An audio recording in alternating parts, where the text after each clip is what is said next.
Leyendo la Biblia me encontré un día con el relato de Kefas o Pedro cuando negó al Señor. Un relato que para nosotros tiene una significancia muy importante.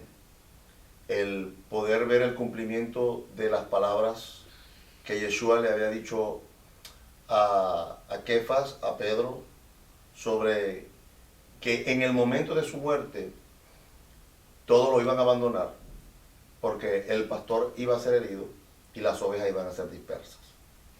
Y es interesante porque en este relato de la negación de Pedro que encontramos en el Evangelio de Marcos, en el capítulo 14, versículo 66 en adelante, nos encontramos el relato cuando el maestro ha sido llevado a ser juzgado aquella noche de la Pascua, y Pedro es uno de los pocos discípulos que sigue la trayectoria del Señor en ese transcurso de esa madrugada.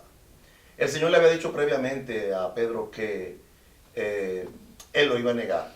Yeshua le dio esa palabra porque Pedro le dijo, aunque todos te negaren, yo no te negaré. Y el Señor le dice claramente a Pedro, antes que el gallo cante 3 veces, antes que el gallo cante 2 veces, tú me negarás 3 veces. Y es una historia que tal vez para muchos de nosotros en América Latina es muy fácil, pues leemos el pasaje y lo leemos de una manera muy rápida y obviamos algunas cosas importantes acá.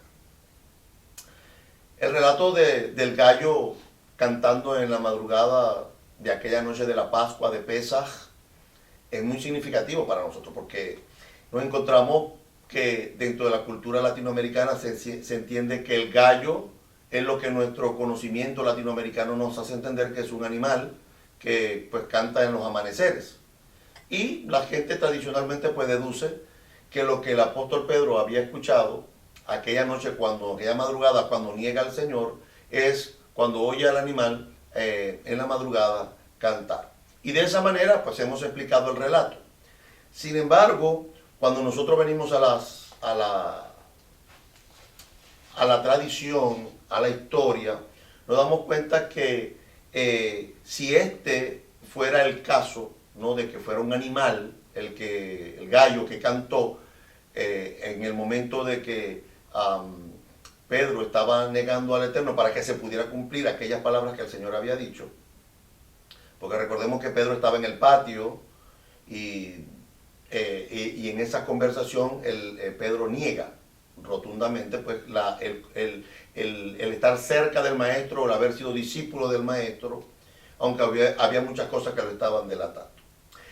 El problema, si es un gallo literal, un animal el que estaba cantando, tenemos un problema en saber cuántas veces cantó el gallo antes que Pedro lo negara 3 veces. Para poder llegar a esta conclusión debemos hacernos varias preguntas. Yo no creo que ese era el único gallo que había en Jerusalén. Creo que pudieron haber muchos más animales, ya que las gallinas y los gallos forman parte de la dieta de los judíos, porque son los animales limpios que podemos comer. Pero curiosamente, según el relato, fue el único gallo que cantó, ¿no? O sea, el único gallo que hizo un canto en la madrugada. Entonces, y si era el único gallo, porque sería el único que Pedro oyó, y si no había muchos gallos, ¿a cuál de todos los gallos que cantaron en Jerusalén esa noche Pedro escuchó? O entendió que ese era el gallo que el Señor le había dicho. La otra pregunta que tenemos que hacernos es quién era realmente, o qué era realmente el canto del gallo. Y la otra pregunta que nos deberíamos de hacer es, ¿se refirió Yeshua a un ave normal o había otra cosa? Bueno, aquí necesitamos ir a la época del judaísmo del primer siglo para poder entender lo que Yeshua dijo sobre el canto del gallo, porque Yeshua no está hablando del gallo como tal, Yeshua está hablando del canto. que es lo que marca la palabra, el significado de lo que Yeshua viene hablando. Yeshua no le está dando prioridad al gallo, le está dando prioridad al canto.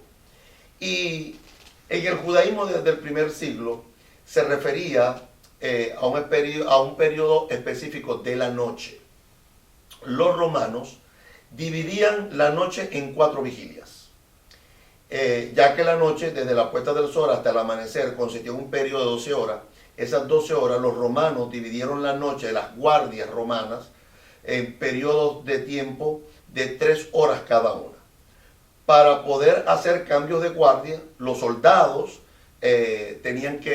hacían turnos de periodo de 3 horas para poder mantener las ciudades resguardadas.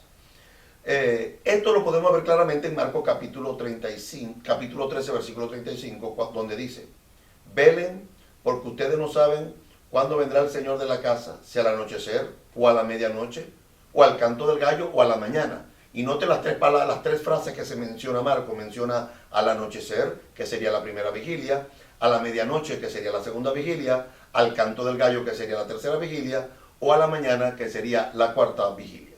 Los judíos del primer pacto dividían la noche en 3 vigilias, en 4 horas para compartir un periodo de 12 horas.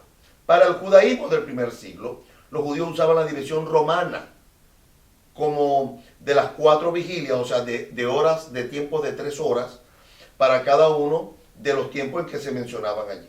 Los romanos, como hacían los cambios de las vigilias, era a través de un toque de trompeta, que los romanos solían llamar a ese toque, le llamaban el Gallicinium o el Gallicantum. Note la asociación de las 2 palabras latinas, Gallicantum y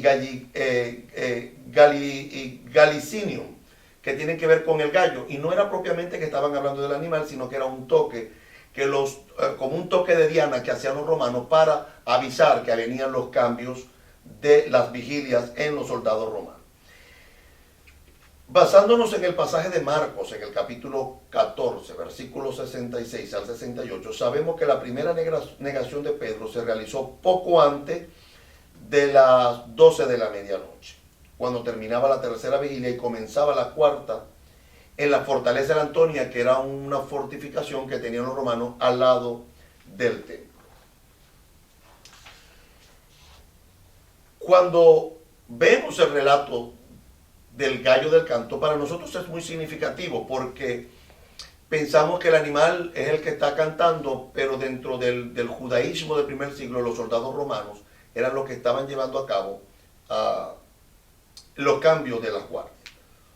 Y usted podrá decir, bueno, pero eso es una conjetura, porque es que cuando estamos leyendo aquí el relato, simplemente se menciona, no dice que un gallo cantó, sino que a lo que el gallo cante, o sea, que la posición del gallo, del cantor, del que tocaba la trompeta, ¿no?, era para anunciar los cambios de la guardia, era lo que significaba los tiempos de la noche.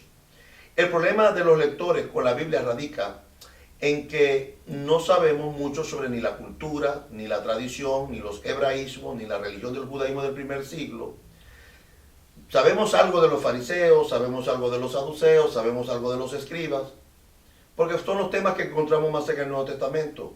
Pero ¿quiénes eran los helenistas? ¿Quiénes eran los herodianos? Son temas que en el mundo occidental se desconocen y sin embargo están en el Nuevo Testamento y no los conocemos. De esta misma manera, como muy poca gente sabe lo que eran los herodianos, ni que eran los helenistas, de la misma manera la gente desconoce las culturas y las fraseologías y los hebraísmos que se utilizaban en el judaísmo del primer siglo. Claro, cuando leemos la palabra gallo, pues asociamos con lo que conocemos en América Latina, que es el animal. Pero cuando se está hablando en el judaísmo del primer siglo, estamos hablando acerca de los toques que se hacían para hacer los cambios de guardia.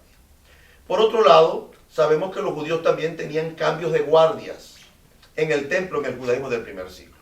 El templo del judaísmo del primer siglo, según nos relata el gran rabino Maimónides, que fue un sabio medieval, era una junta de 15 oficiales llamados memunim, una palabra hebrea. Estos 15 oficiales, llamados memunim, estaban clasificados de esta manera: el Cohen Hagadol, el sumo sacerdote; el Segán, el adjunto o el sustituto del sumo sacerdote; tenemos 3 catoliquín, que son 3 asistentes del Segán, que es el sustituto del sumo sacerdote. Tenemos 3 gizbarim, que eran los encargados del tesoro del templo, de la tesorería, de la finanza. Y tenemos 7 amerkelim, que son los fiduciarios encargados del templo. Estos 15 oficiales, o estos 15 memuquín, como se llaman en hebreo, constituyeron lo que se conoce como el Consejo del Templo, que administraban todo lo relacionado con el asunto y los servicios del templo. Estos memuquín, estos oficiales, también eran llamados los ancianos de los sacerdotes y también eran llamados los consejeros, como lo dije. En el templo también habían las guardias del templo llamados mashmarot, que estaban compuestos por 3 sacerdotes y 21 levitas. Estos están divididos en 24 mishmarot, 24 guardias que eran cambiadas cada semana y se distribuían de esta manera según la primera libro de Crónicas, capítulo 9, versículo 22 al 30 y el capítulo 23 del 1 al 6. Los sacerdotes estaban distribuidos en 3 cámaras. Una era la cámara llamada el Bet Hanizot, la otra era la cámara del hogar llamada el Beit HaMoked, y la tercera cámara era la cámara del ático o la cámara de Abtina. En total habían 3 sacerdotes. Los levitas estaban distribuidos cada uno en sus trabajos. Cada uno de los 5 puertas de las entradas principales del monte del templo habían 5 levitas. En cada una de las 4 esquinas del templo, o sea que eran 4 esquinas, 4 levitas. Uno en cada una de las entradas de las 5 puertas de las cortes, 5 levitas. Había uno en cada una de las esquinas de las 4 cortes, 4 levitas. Había uno en la cámara del sacrificio, había otro en la cámara de las cortinas y había uno detrás del caporet o del lugar santísimo. Cuando hacemos la suma de todas las cantidades de levitas que estaban allí cuidando el templo juntamente con los 3 sacerdotes, encontramos un total de 21 levitas. La cámara del hogar o el Beit HaMoked, que estaba a cargo de unos 3 sacerdotes, era el lugar donde se le permitía descansar y calentarse por las noches. En esas noches los oficiales se permitían dormir aquí, pero los mayores se les permitía dormir en divanes en piedras colocadas en hileras de arriba abajo donde tenían que dormir. En esos oficiales tenían que tocar también, hacer el canto del gallo, tenían que llamar a hacer los cambios de los servicios, de las actividades para prepararse para el servicio en el día. Cuando empezaba el primer canto del gallo, que no era el animal, que era cuando el levita, el oficial, se levantaba, tocaba una trompeta para despertar a los levitas que tenían que prepararse a partir de las 4 de la mañana para empezar a preparar todas las actividades que se hacían en el templo, incluyendo lo que era la apertura de las puertas del templo, que se abrían a las 9 de la mañana para dar inicio al templo. El Talmud, un libro judío antiguo, data del siglo II al siglo V después de Yeshua. En el Talmud, en el tratado Yomá 20b, encontramos un dato interesante que nos aclara qué significa el canto del gallo. Permítame leer lo que dice el Talmud. Dice, antes de que el canto del gallo se acercara, el patio del templo estaba lleno de israelitas. ¿Qué significa el Kiryah HaGeber? El rabino Rab dijo, el llamado de un hombre. Cuando habla del Kiryah HaGeber, dentro del canto del gallo. Dice, el rabino le preguntaron, ¿qué significa el Kiryat HaGeber? El rabino Rab dijo, el llamado de un hombre. Que era lo que el Geviní, o sea, el que pregonaba en alta voz en el templo. ¿Qué era lo que pregonaba? Decía, levántese sacerdotes para el servicio, levitas para su plataforma e Israel cada uno para sus puestos. Con esta información que nos dan los rabinos del siglo II, hablando acerca del gallo, lo que los romanos y en la forma de ejercer la milicia romana, encontramos que ellos tocaban la trompeta, los levitas gritaban y cantaban para que los sacerdotes salieran a ministrar. A esto es que se estaba haciendo referencia Yeshua cuando dijo que cuando el gallo cante. Podemos decir que pudo haber sido la trompeta de los romanos, que sonaba más o menos a la misma hora, ya que tanto los romanos como los judíos habían dividido el periodo de la noche en periodo de 4 tiempos, y a cada uno de esos tiempos se le llamaron vigilias. Podemos decir también que pudo haber escuchado Pedro no solamente la trompeta de los romanos para hacer los cambios de guardia, sino que también pudo haber escuchado el canto del levita cuando llamaba a los sacerdotes y a los levitas a prepararse desde las 4 de la mañana en adelante para preparar todo lo que tenía que ver con los servicios del templo. Claro, es muy tradicional para nosotros irnos por la vía más fácil, pensar que había un gallo que estaba allí cantando. La pregunta es, no puede haber un gallo solamente en Israel, que estuviera específicamente preparado para cantar cuando Pedro estuviera negando. La conjetura más lógica y la interpretación más correcta sería que Pedro, estando en Jerusalén, a la hora de los cambios de las guardias del templo, un levita cantó, sacerdotes levántense y levitas levántense a prepararse e Israel levántese para venir al servicio. Cuando Pedro escuchó aquellas palabras, se acordó de aquellas hermosas y tristes palabras que había oído de su maestro, ante que el levita cante en el templo y anuncia la preparación del templo: tú me habrás negado 3 veces. Nos vemos en la próxima oportunidad.